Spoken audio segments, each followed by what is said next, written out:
Hey everybody, thanks for joining us here today. This is Nicole with Topaz, and I'm super excited to welcome back Mr. Rick Sammon. Hey Rick. Well, well, I'm laughing because what's with the Mr. Rick Sammon? I'm treated with respect. So thank you. It's great to be here. You know, I'm laughing because we always have a ton of fun. You're great. You guys are great, and you know, the listeners are great. They always have good questions. They're super Yes. interested. So I'm happy to be here. Well, thank you. And he will be presenting Awaken the Artist Within with Topaz. Let me tell you a little bit more about Rick, and then I'll turn it over to him. Rick is an award-winning professional photographer and a well-known authority on post-processing techniques. His images from his travels to more than 100 countries, which is awesome, have been published in numerous newspapers and magazines and have been featured in his 36 books, including the popular Rick Sammon's Exploring the Light and 11 apps, including Rick Sammon's 24/7 Photo Buffet. In recognition of his talent and influence, Rick has been named a Canon Explorer of Light. He is also a Westcott Top Pro Elite, recognized for his skill in portraiture and lighting. Rick is also an instructor on Kelby Training, where he shares his knowledge about light and composition, and we are super excited to have him share with us here today. So with that, let me go ahead and turn it over to him. Well, thank you. Thank you so much, Nicole.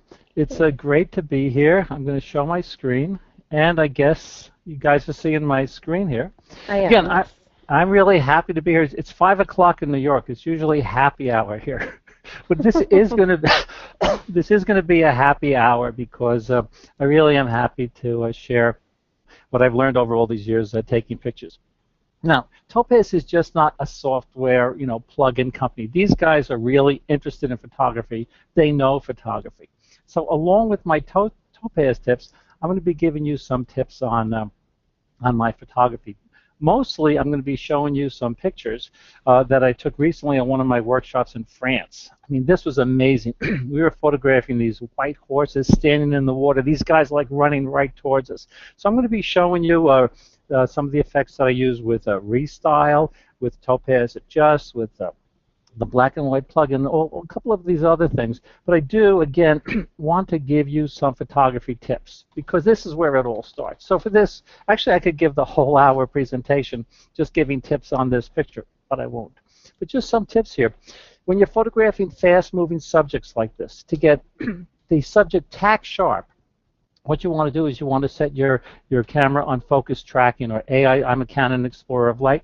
I use the AI servo focus mode. That tracks the subject movement right up until the moment of exposure, so you get a nice sharp like that, sharp shot like that. Also, you want to expose for the highlights. The highlights are washed out, overexposed, washed out more than about a stop. You really can't rescue them. But I'm going to show you how, by doing a local adjustment, you can bring back actually some of the highlights. You see the horse's head in the middle on the left is a little hot. Not overexposed, a little hot. I'm going to show you how to fix that. Cropping.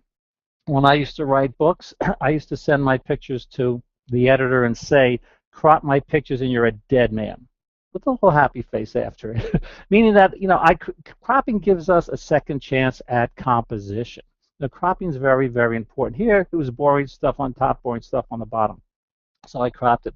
Also, in a scene like this, to reduce reflection on the water, you want to use a polarizing filter. And maybe the most important tip is just being there. I mean, you have to be in really cool locations to get really cool shots. If you want to see some more of my pictures, you could just go to my website, which is ricksammon.com.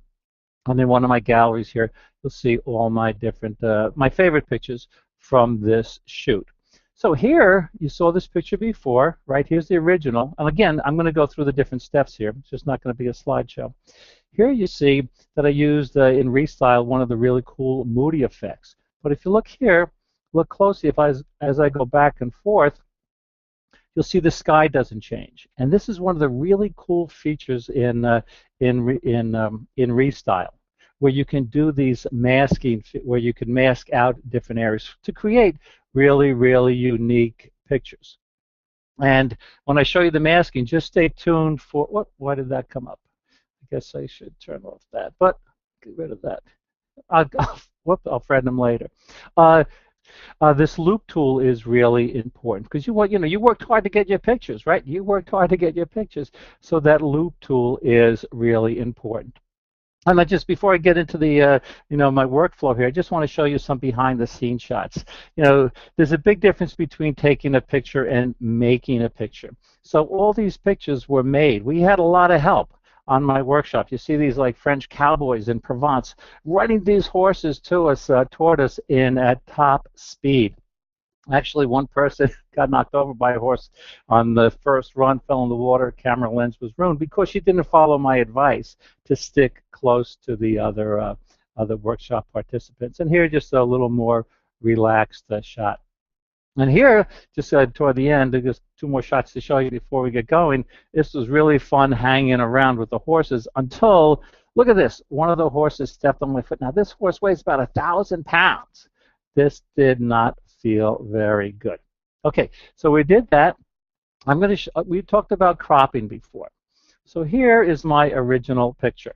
Nice enough shot, but a lot of dead space here, and these horses are cut off over here. So again, the first thing I do is I like to crop my pictures.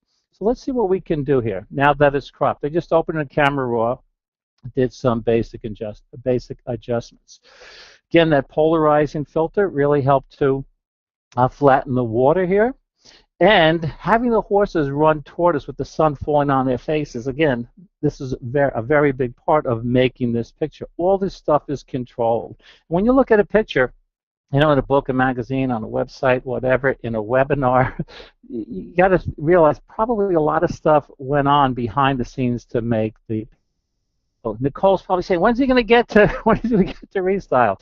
Well, we are at Restyle right now. Now, Restyle just came out recently. It's one of my favorite Topaz plugins, because what all these plugins do, or what actually I'll correct myself, what all these plugins can do is they can take the reality out of the scene. They can take out the true color. When we take out the true color, our pictures can, but not always, look a little more creative, a little more artistic. Ansel Adams, one of the most famous photographers who ever lived, black and white photographer, he created these artistic pictures by taking the reality out of the scene. Okay, so here we're going to go to Moody over here because I wanted to create a picture with a nice mood in here. I'm going to play with smoky gray veil over here. Now over here you see 1, 2, 3, 4, 5. You have these 5 color tones over here, and you have these 5 tones over here. So you can adjust the different hues, the saturation, and the luminance, the brightness of all these different tones. Before I go on, I just want to show you this. Here's the original. Here's the process. It's always good to go back and forth and see how far you've come and see what you do. If you don't like what you've done, you can press reset down here. But I talked about those highlights before. Let's go over to this luminance and see what happens if I tone down this 4th color. I found this out by playing around with this. See how the highlights are coming down? I don't know if you can see it. Whoops, I have to go to luminance. That's why you couldn't see it. See how the highlights are being toned down a little? Again, if you're going to make a print, you don't want that white to be as white as the paper. If you're going to have a white background on your website, you don't want that white to be as white as that background. So you could play around with all these different tones, which I think is really kind of cool to create the kind of image that you like. If I go down here, well, actually, I'll do the masking on another one. Let me show you this. This is kind of cool, talking about websites. We click on this little button up there, we can see how our picture would look without all those distracting things around it. But we could also see, and this is important, how it would look on a gray background, on a black background, right? Look how different that looks on a black background and on a white background. Now, the background actually, affects the way you perceive the image. Someone looking at the image perceives the image. An analogy to that would be, say, and you shouldn't do this, say you have your computer set up in front of a window. If the shade or the blinds, the curtains are drawn, it's going to look different than if some light's coming in from behind it. So basically, all the colors around, all the tone around affects how you see the image. And you might adjust the image differently might adjust the image differently for how that's going to look. So I really suggest you play around with that. We talked about the loop before if we wanted to see. Look how sharp that is. This is taken with the Canon 70 to 200 millimeter f4 lens. With the f4 lens, one lens is a little cheaper than the f2.8 lens. It's smaller, lighter, and more compact, but you know it's very, very sharp. Also, when you do this, you want to set to freeze the action. I'm using the shutter speed of 1/1000th of a second, and I have my camera set at rapid frame advance to capture all the action. But let me go to another one. Let's go to here, talking about Ansel Adams and black and white. Again, we take out the color from the scene. We take out some of the reality. Now, here's the thing. Every picture, I know this looks flat. We're going to make this look really cool. If you think about it, every picture that you've ever taken has one main element, and that's light, right? No light, no picture. If you break down that one main element, every picture that you've ever taken has two sub-elements, and it's shadows and highlights. So we could think of those shadows and highlights like black levels and white levels. So by bringing down the black level, look how cool this looks in just about a second. And if we bring down that white level, remember we were talking about the highlights there?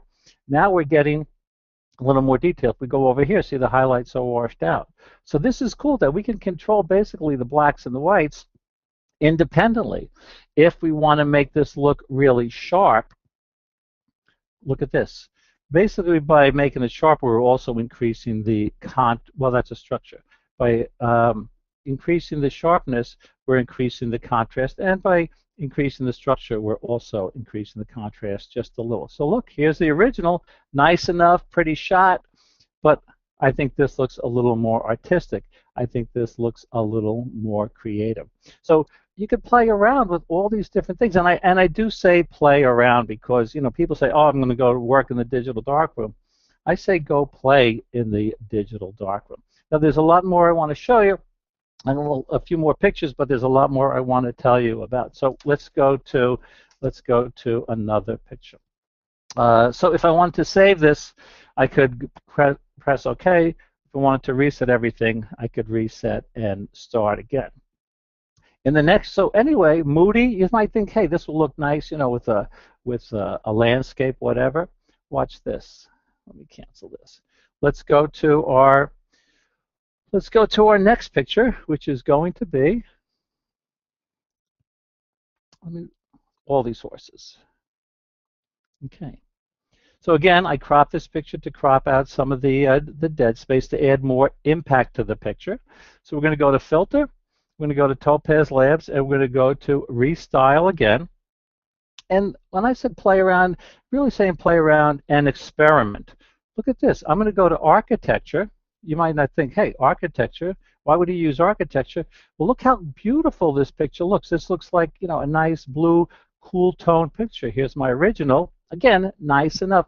Oh, and by the way, all this stuff is subjective. You may say, well, I like that as it is. If the picture is going to be in National Geographic, they would want the picture to look like this. They may not publish a picture like this, but say you're having a show, a gallery. I know we have listeners from around the world. Say you're having an exhibit in Provence or South America or California, and you wanted to add, if you wanted to add a theme, if you wanted to have an exhibit with a theme, and you wanted all your pictures to have the same kind of tone, this is a nice thing to do. If you have a black and white exhibit, if you have a color exhibit, whatever, having pictures that match an exhibit is really important, and giving pictures a tone is really important. Okay, so let's try, we did Architecture, and let's go to Shades of Blue. I kind of like that. We're going to go over to our luminance. Again, this is one of the first things I do. Actually, if I'm working in Photoshop and Lightroom too, let me just go down here.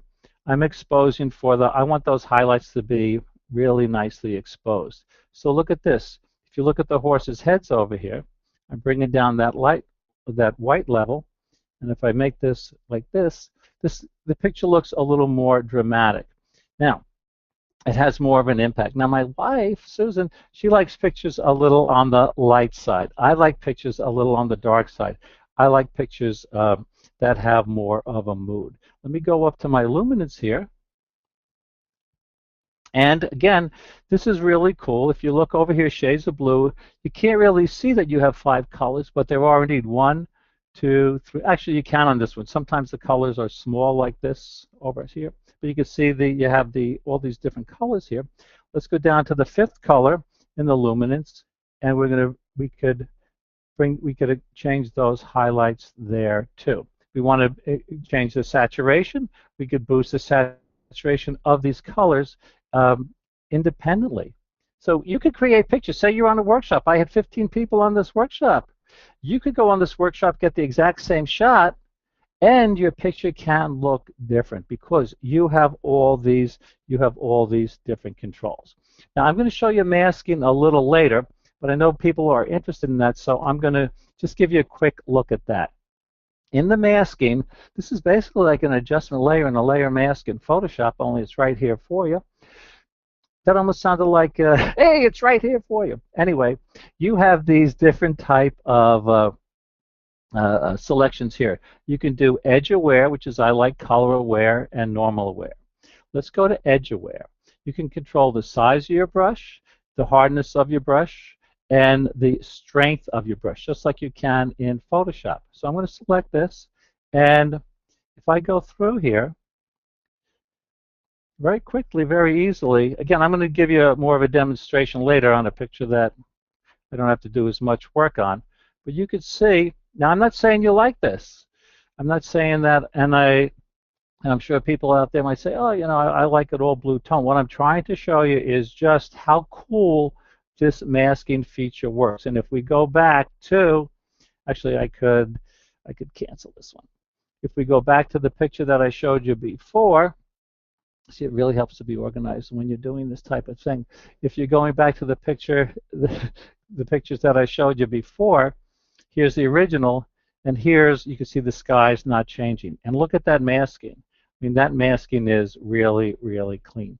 So again, if you want an image where you want creative control, where you want to mask out a certain area, or you're just on a workshop and you want your pictures to look really different from everyone else's, you have all these creative controls. Now, I've just been using this for a while, and I'm really, really loving it.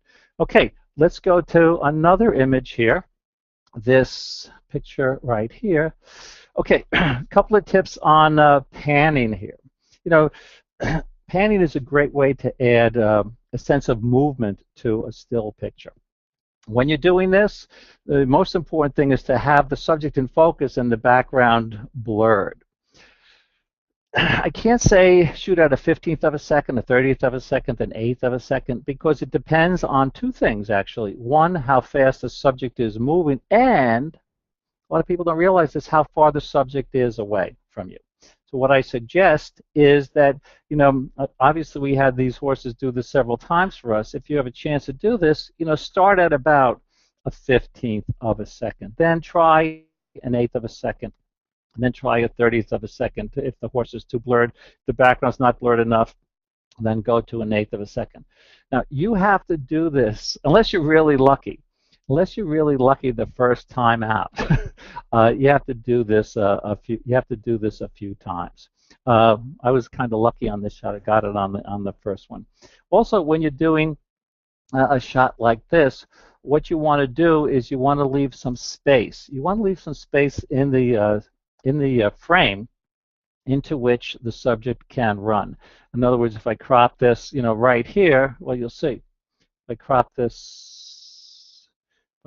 right here, you know, the horse has nowhere to run. So, which would be a good name for a song. Actually, it is a name for a song.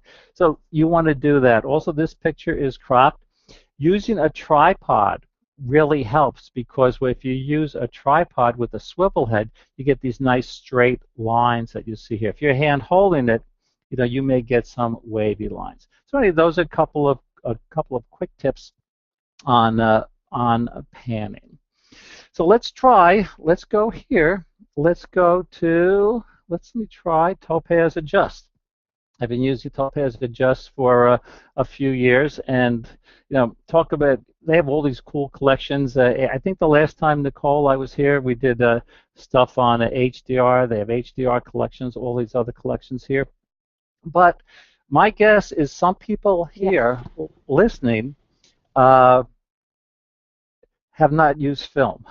Well, I started out in film, so I thought today would be fun to use to try with the film collection. And again, you can very quickly see how cool these images look by taking how this image looks by doing what I said before, by removing the reality from the scene.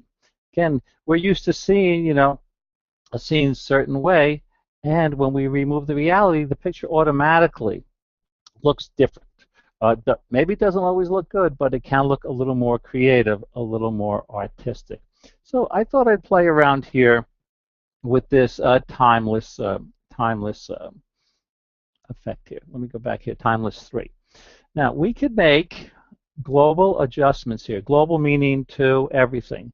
And, we could play with our exposure. Remember I said my wife likes pictures a little on the light side. I like pictures a little on the dark side. What I say about that is follow your heart. You're the artist, you're the photographer. You could take advice from other people or listen to advice, but when it comes down to it, we want to follow our heart. If we increase the contrast, basically we're making the difference between the highlights and the shadows. Remember, every subject has every photo has one main element, light, break it down, highlight, and shadows. By increasing the contrast, we're increasing that difference. But again, I'm always looking for the highlights. If you look at these highlights, like look at the highlight on the horse's butt here, if I increase the contrast, it might look a little more dramatic, but I'm blowing out those highlights. So I might tone down the brightness a little on this. This looks kind of cool here. Oh, by the way, I say this looks kind of cool. I haven't had happy hour yet. I'm going to have it after this.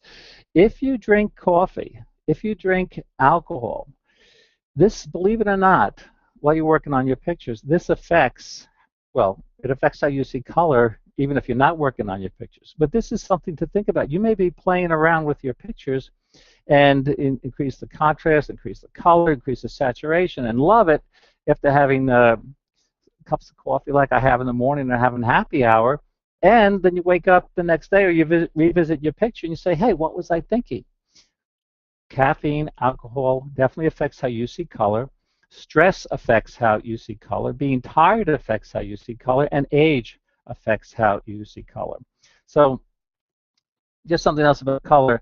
I wish I could ask everyone to raise their hand or click on a button. How many of you guys have your monitors calibrated? Calibrating your monitor is very, very important. Calibrating your printer is important. I use the Color Monkey to do this. So I calibrate my monitor, my printer, my projector, my laptop. If you're going to go through all this effort, with all this digital darkroom equipment, with your digital cameras and your laptop and your desktop and your plugins and everything, if you're not calibrated, my friends, you're really missing out. But let's go back. Let's get back to this. We can protect our highlights, okay? We're protecting some highlights there. And we were talking before I got off on my color tangent here. We were talking about the global adjustments. Let's talk about local adjustments here. So what I want to do, I mentioned that this was a little too bright for me. Maybe it's a little too bright up here. So I'm going to select my burn tool, okay? I'm going to move my strength up to here. Once again, I can control my brush size, which you see just when you do this, the opacity, the hardness, the edge of wear, and I could start to burn in that. See, so now that's not as distracting. Now this, so where's the focus of the picture going? That's a little too much, but that's okay. For now, you're getting the idea. I could reduce the opacity so that doesn't happen as fast, okay? So that's actually a good tip. The slower, the better. Even though I'm talking a million miles an hour, because I want to get through all of this before Nicole starts taking the questions. And I want to thank Nicole again for lining up my webinar and all the webinars, which I'm going to get to my friend's Hal Schmidt's webinar in just a couple of minutes. But the webinars are really a good thing. They're a lot of fun for everybody. But anyway, so look at this. Now we could see, here's the before. Nice enough shot, but I think this looks a little more artistic. However, I think we can make it look a little more artistic. Let's go to finishing touches, okay? By the way, I'm using a Wacom tablet and a stylus. I have to turn it over to see which one it is. This is the Intuos 5 Touch. This is the new Touch one, which is kind of cool. You have, I think this will come up if I hit it. Yeah, you have all these different controls here. So, again, this really, the tablet and the stylus really help with these adjustments. You know, you could play around with your mouse. But again, artists use brushes, you know. Well, actually, some use their fingers if they finger paint. Anyway, let's go to vignette, okay? Ansel Adams had an expression. He said that a picture's not done until you darken the edges. Pretty good tip, I think, because the Renaissance painters, I don't know if Vermeer or Rembrandt or Renoir ever said that, but they may have said a painting's not done until you darken the edges, because that does draw your attention. Now here, the edges are a little dark, but what you could do, check this out, you could place the center anywhere you want. So here I'm placing the center vignette there, and I could play around. See, I'm darkening the edges a little more, so now our attention is really going toward this horse. And you could play around with the transition, you could play around with the curve and all this other stuff. But there's one other thing I want to do here to make this look cool. I want to play around with the border. So I can select a color, you know, I could go here and select almost any color in the rainbow, or, this is cool, I could pick from the image. So if I wanted to have the image like this, and again, you would want to pick a border that goes with your website, or if you're going to print it on a piece of paper, what you think looks good. So, but I'm going to go here. I'm going to pick from the image, and actually, I'm going to pick from part of the horse there. And I think this looks kind of cool. The borders, digital borders, really, you know, they frame the shot. In addition to vignetting, they help draw our attention toward the image. So if we see where we started, again, this is a little blown out here. This is a little blown out here. I've corrected that.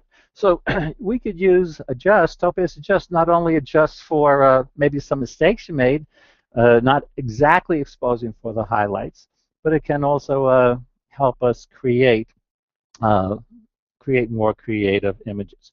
Also, if you look at this picture, this is kind of cropped in the HD format, HD TV format.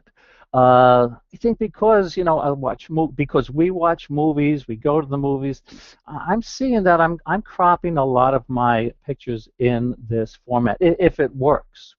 Oh, just one other thing about this picture. When you're photographing horses, if you looked at all those other horse pictures, you'll notice the positions of the legs. You know, they're on the run. It's kind of hard to do. You have to take, you know, again, put your camera on rapid frame advance and take a lot of pictures. But if the legs are behind or straight out, it looks kind of funny. So when you're selecting your pictures, make sure of horses running, the people running, runners running, whatever.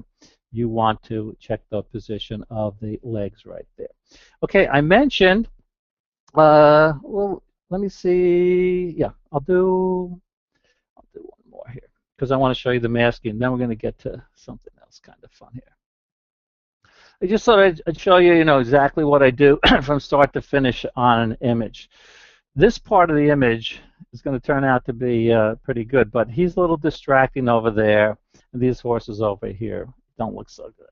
Well, they look good. They're not adding anything to the picture. By the way, anyone who's listening, if you've never done a webinar, this is what it's like. You're sitting in a room and you're talking to yourself. I know you guys are listening, but it is kind of, you know, with the headset on and all this stuff. It's an interesting experience, but I love it because I can't see the questions, but I'm sure you guys are asking questions. And by the way, everyone who comes to one of my workshops, everyone who comes to my seminars, everyone who comes to my webinars is a student for life. Anyone who's listening, who's been to my seminars, workshops, or webinars knows. Or my photo walks. I just did a photo walk in New York City, which was a ton of fun. And what that means is that for the rest of my life, you could email me a question. One question at a time, please, at ricksammon@mac.com or ricksammon@me.com. And if anyone's listening who ever sent me an email, you know that I actually answer every email. Okay, so anyway, now that you know your students for life, clarity is a nice little feature here in Camera Raw. You can see we're bringing out some detail over here. I'm going to bring out some detail.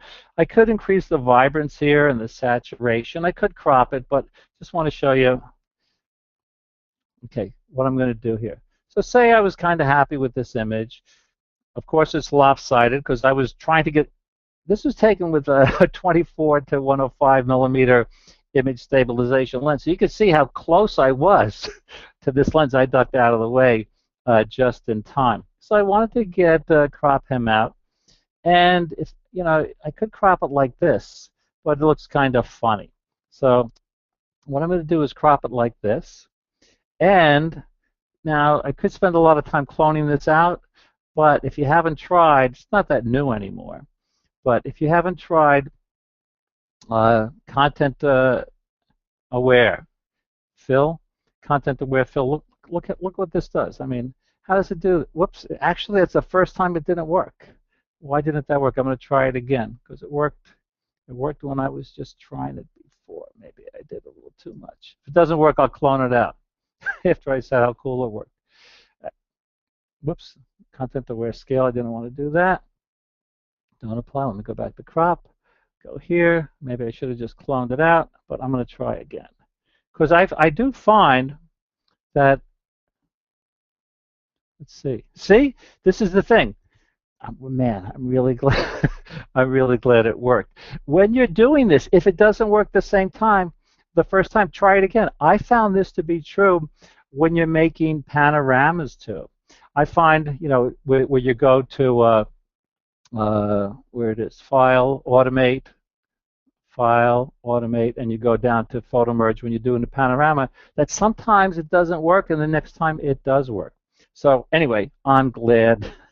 I'm glad that works. So I like the expression on the horse's face here. Look at the body here. I mean, it's running toward me right at top speed.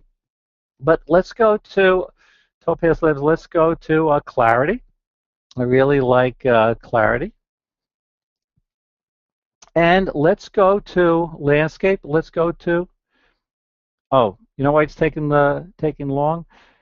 longer? Because it's a large file. The larger the file, the longer it's going to take. Those other pictures came up kind of quickly because they're basically low resolution JPEGs. You see that I had this file as a raw file, so that's why it took a little longer. So I'm pretty happy with this shot. Content aware did a pretty darn good job the second time around over there. But let's go to masks here. Again, I want to show you. I want to just, for the heck of it, want to bring back that other color. I like the saturation here. Depending on your monitor, whether it's calibrated or not, I don't know. The sky may be a little too blue. So I'm going to go to Edge Aware, and I'm going to start masking this out. And look at this around here. Look how amazingly well this works, even with the hair. And of course, I can make my brush size smaller. And I would do that, you know, to get in there if I wanted to, you know, do that. But I just want to show you. Let me get this back up here.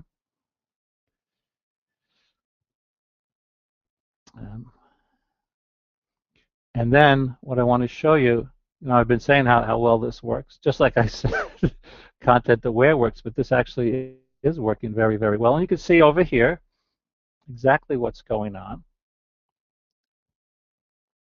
Let's go to the loop. Let's click in over here. Look at that. Look how cool, look how good that mask worked, okay? And this is just a good thing. Just another tip. Well, the tip is that the mask works really well. But here's another tip. when you're photographing wildlife, when you're photographing people, in most cases, this is not all cases, but in most cases, I feel if the eye's not well lit, if the eye's not in focus, you've missed the shot. So this is, again, we wanted it well lit while the horse is running, in the direction of the sun. Again, we made the picture. But, as Francis Ford Coppola was listening, and he might be listening, I don't know. Nicole and Topaz, they get a lot of cool people listening to the webinars. Francis Ford Coppola might say, well, Rick, that business about the eyes, getting the eyes well lit and in focus, he may say, well, when I was shooting The Godfather, I used top lighting a lot so you couldn't see into the subject's eyes because I wanted to create a sense of mystery. Which is a good tip too. But anyway, try that masking on your pictures. It's really a cool thing. Again, if you want to go back to the original, all you have to do is press reset, and I want to go cancel here. And okay, I'm watching the time, Nicole, as usual. I'm going to get to one more picture, one more of my white horse pictures in a second. But I want to talk a little bit about Topaz denoise. I'm going to give you a very quick demo. My good friend Hal Schmidt, he's been on the Topaz webinars before. He's a lead instructor and the director of the Light Institute, Light Photographic Workshops out in California. I'm going out there in later this year in October to teach at the California Photo Fest. This is really a cool event. I think they have 14 instructors. But anyway, I hope I see you there. But if you want to learn a lot about denoise, if you want to master denoise, you have to go on Hal's a YouTube video of this. It's I think it's at least a half hour, and he goes through all the different settings. But again, I wanted to talk about this cool plugin, but I don't have any pictures from Provence with noise in it, so I picked my noisiest picture. This is taken in San Miguel de Allende, Mexico. I was leading a workshop there. You could see it's pretty noisy here. Most noise shows up in dark areas, shows up in the sky. Doesn't really show up. Although there's noise here, you can't really see it, right? You can't really see it because of these bright areas. A tip here is to always have your digital SLR with you. This is the last day of the workshop. It had been pouring like all day.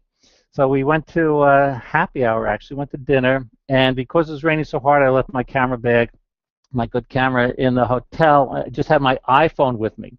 So after it stopped raining, this rainbow came out. I didn't have my good camera, so I took it with my iPhone. So I get a lot of noise. Well, if we go to filter, if we go to Topaz Labs, if we go to denoise, now look at automatically look what this does, and you can see you can move around to check where the noise is. I'm going to show you this in a second. So this has everything in photography, by the way, is a trade-off. You boost up your ISO, it's not so much, it's not as prevalent as it was before, but years ago you boosted up your ISO, you got a lot of noise in your picture, especially in low light. Now we can boost our ISO up with the digital SLR, 6400 on a sunny day and not get a lot of noise. But anyway, this picture has, let's call it strong noise. So at the default setting, look what it does to the noise, yet it's kind of cool. You can still see what time it is. So getting back to the trade-off thing, you boost up the ISO, you get a little more noise. You shoot at a fast shutter speed, you have to shoot at a wide aperture. Shoot at a wide aperture, at a small aperture, right? You have to shoot at a slow shutter speed. So everything's a trade-off. So if you're going to trade off noise, you have to think about your noise reduction and, as Hal would say, your detail retention. So this does, again, at the default setting, which I think is very cool, a great job of retaining that detail. We can still see it's 10 after 8, and we have the noise reduced there. So what are we going to do, though? Again, everything's a trade-off. Yes, it does make it a little softer. So what we can do is we can adjust different, we could bring back detail recovery. We could bring back a little detail there, but if I go all the way over here, you see that that noise is going to come back. That's, by the way, you see that says, what is this? This is really a cool feature about the Topaz plugins. If you hold your stylus or your mouse over something, will tell you what it does. But I want to talk about this for 1 second. Let me go up here to down here. Let me just go, where am I looking for? Noise reduction. Okay, we're going to go to adjust shadows. Most noise, again, shows up in the shadow areas. We were talking about in the first plugin that we talked about in Restyle, where you can control the highlights and the shadows, the black point and the white point almost individually. Well, we can control the noise in the shadows and the highlights individually here, which is kind of cool. So here's the shadow area here. We can adjust the noise. If we move this all the way over here, we're taking out a lot of the noise. We move it over here, you'll see that noise comes back. I don't know if you can see it in your screen. I think maybe the best thing to do is look up here and look down there. But see, I'm taking out that noise more in the shadows, and really nothing's happening to that clock. So it is kind of independent. So as a basic rule, you really want to think about the shadows and the highlights in all your pictures, and think about the noise in all your pictures. Nicole, you can stop me, but I think I just want to show you one more. Do I have time to show one more before questions? Yes, absolutely. Okay. Like I said, I'm going a million miles an hour. Let's go to, I have to come back. Let's try black and white effects. Again, when we take the color out of the scene, we take out some of the reality. So here, I like this collection here. I like eggplant, but I like the chocolate one too. Again, here's the original. And here is the, actually I'm going to go with eggplant. Nicole, I bet you guys have a lot of fun sitting around thinking of the names for these. Chocolate Dynamic, Dark Hazelnut. I like hazelnut coffee. But here, let's just go to, local adjustments here. Again, we could go to burn. Burn here. Burn makes it darker. We see this? I want to burn in some of that. Look at how that detail's coming right back. But I just want to show you this. If I could go to close this, feels under so much pressure here. Let's go to vignette. Okay, so we could select our center point here and say we wanted to really highlight these horses and not highlight that horse over there on the side so much. So we can draw attention to the main subject. Let me go here. Let's go to the vignette size. Play around with this. Make this a little. Okay, so here's our original, nice enough. But again, here we have more shadows, more highlights. The picture looks a lot more dramatic. This, by the way, like a lot of my other shots, is what I call a dumb luck shot. I mean, I was there, I saw this interaction, and you know, I have a friend, Miss Aniela, and she thinks that a lot of great pictures are the result of dumb luck. Yes, you have to be prepared. I have to have the camera set on AI servo focus. I have to, you know, have all the other settings correct, 1,000th of a second shutter speed. I have to. Oh, here's another tip: shoot with both eyes open. This takes a little while to get used to, but if you shoot with both eyes open, you'll see if something's going to come into the frame or something's going to go out of the frame to either ruin or help your pictures. And I think if I go down here, I could put a border around here. Well, we have a black border around there like we had before. Well, I'm going to cancel this and go back to this one. Again, if you guys want to see some more of my pictures, they're in on my website, ricksammon.com. And there, I think I might have moved this around a little, playing around today. You can see all my pictures from around the world. Well, Nicole, what's next? All right. Thank you so much. We've had a ton of feedback already, and it's all been awesome. You have already been requested to come back by quite a few people. Oh, good. Well, we have a lot of fun, and I think, you know what? Getting back to Hal is a great expression. If you're not having fun, you're doing something wrong. And Yes. you know, and I really like the fact that you guys are interested in photography. You know, Nicole says, Rick, do whatever you want, and you know, it's just not okay. You know, Not use just this. Topaz, yeah. Just don't use this slider or this and that. So I hope you guys learned a lot about photography too. I think they did. Thank you. And I have a ton of questions. I had a lot of people ask. I know that we answered them quite a bit, just in case anybody else was still wondering. Can you tell where you were when you were taking the horse pictures, and if there were wild horses, kind of that story behind it? Yeah. Well, I wanted them to look like wild horses, and that was one of the goals. But if you, this is in Provence, in France, and I'll probably be going back there sometime. Maybe not next year, but the year after. But you could see they had every time the horses were running towards us. There are only two in this picture. They probably people still see my screen, Nicole? Yes, we do. Okay. We had at least 4 of these riders herding the horses towards us, so it was pretty controlled. There's a fella over there who lines all this up. So before we went, we say, okay, what do we want to do? We want to shoot. This was taken late in the afternoon. We want to shoot late in the afternoon, so the light's going here. We want a nice, pleasing background. We want flat water. Talk about dumb luck shots. This is a very unusual shot because look at the separation between the horses, among the horses. You don't usually see that. Oh, by the way, the difference between a professional photographer and an amateur is this.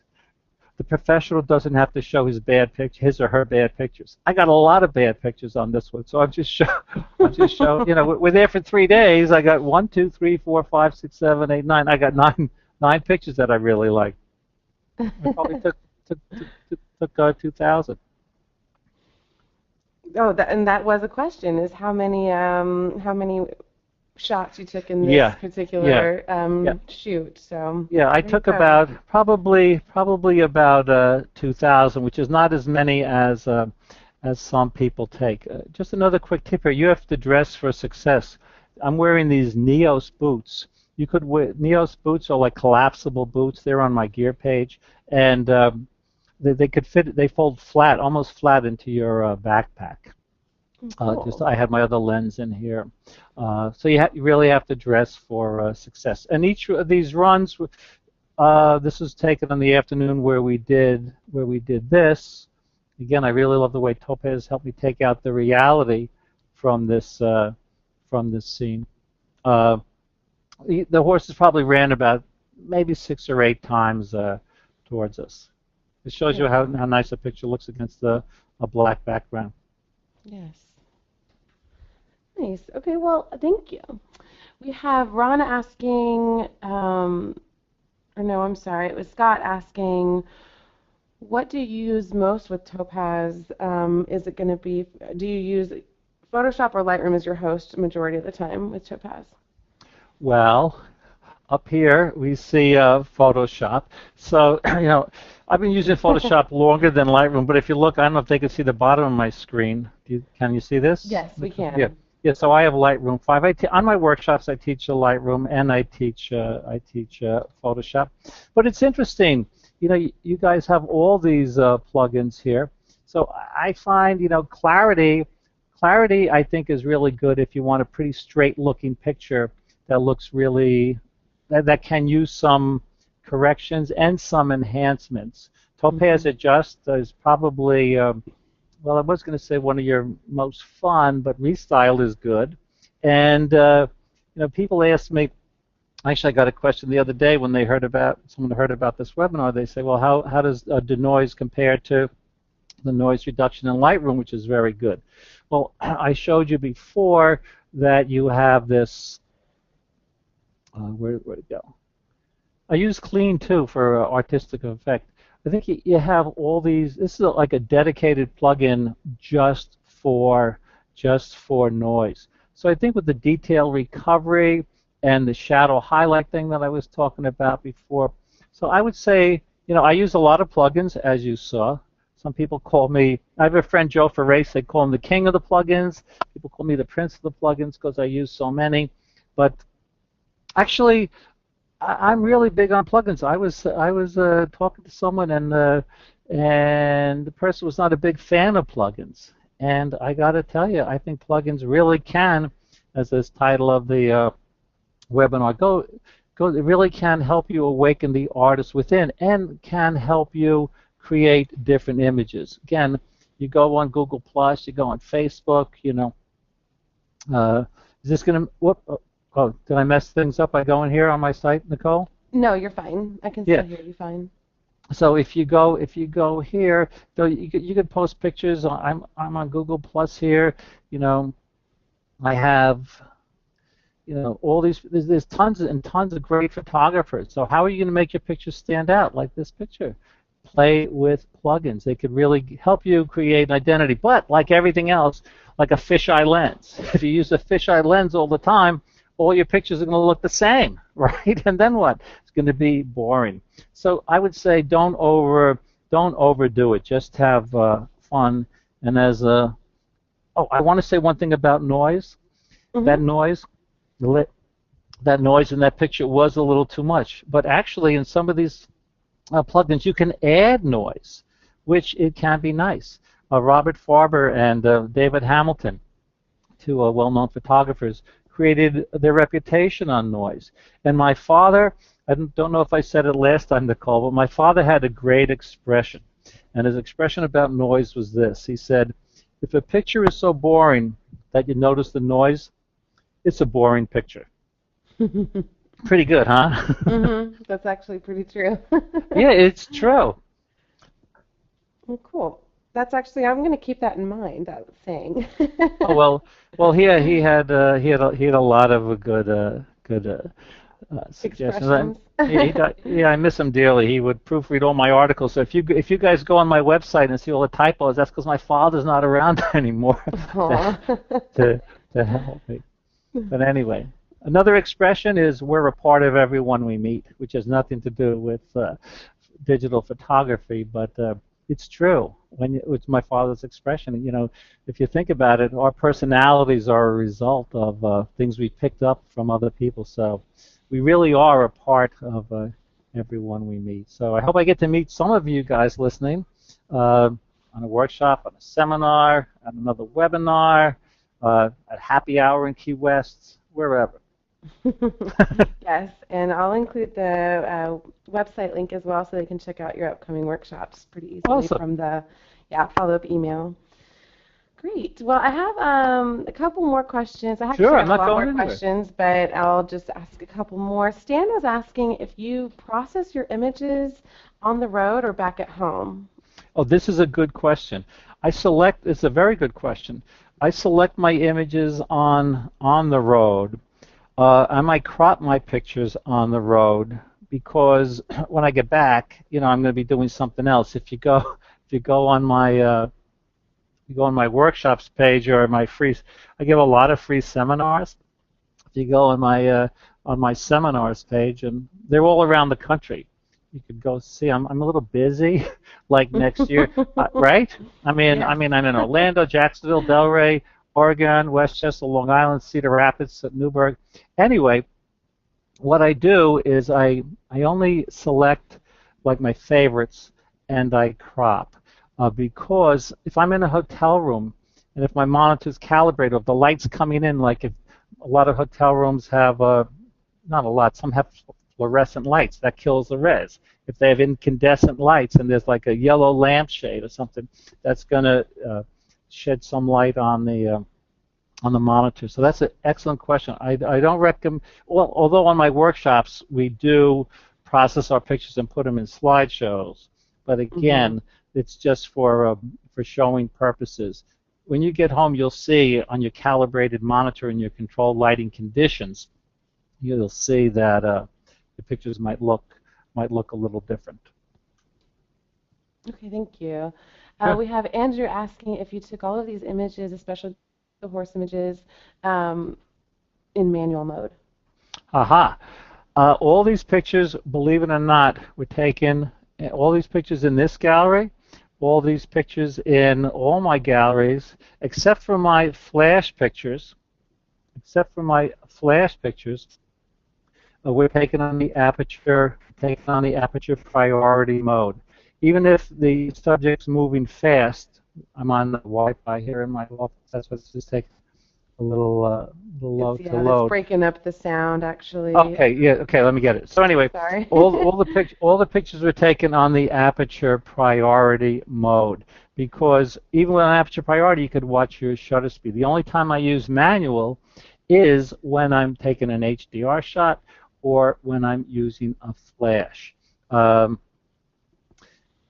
This is just how I shoot. My friend Hal Schmidt would say most of the time you should shoot on manual, but what I would suggest is don't switch. Like if you go to France, right? If you go to France and you're going to see a scene like this, that's not the time to switch from aperture to manual or back and forth. Yeah, you only have one shot there.